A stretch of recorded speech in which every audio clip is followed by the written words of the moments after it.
When you think of the land of the free, it's hard to imagine that it's a place where children are sometimes forced into marriage. It's even more mind-boggling that the law allows it.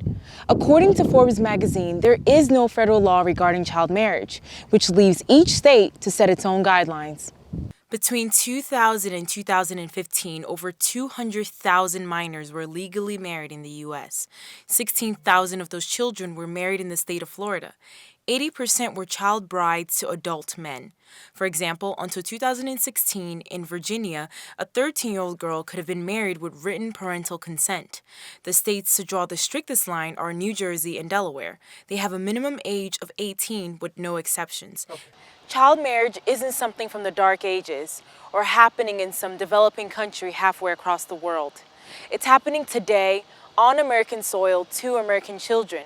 The people that make it lawful are senators and congressmen who've either turned a blind eye to it or are ignorant of the lives that are being devastated by it every single day. For as long as the U.S. has been around, some of its youngest citizens have been exploited by child marriage.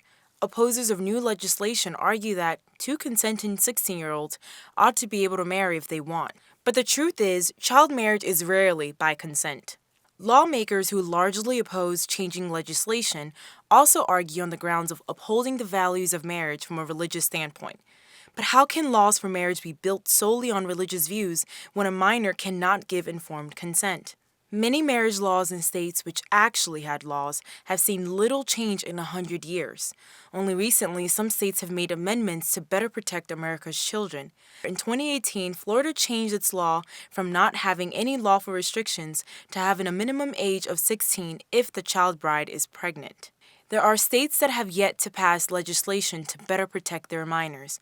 California, Texas, and Mississippi still don't have a mandatory minimum age for marriage. There are many people, from social activists, survivors, and everyday citizens, who are awakening to the horrors of America's open secret of underage marriage. Child marriage isn't just harmful to the minors it exploits, it entirely robs their lives of opportunity, hope, and a bright future.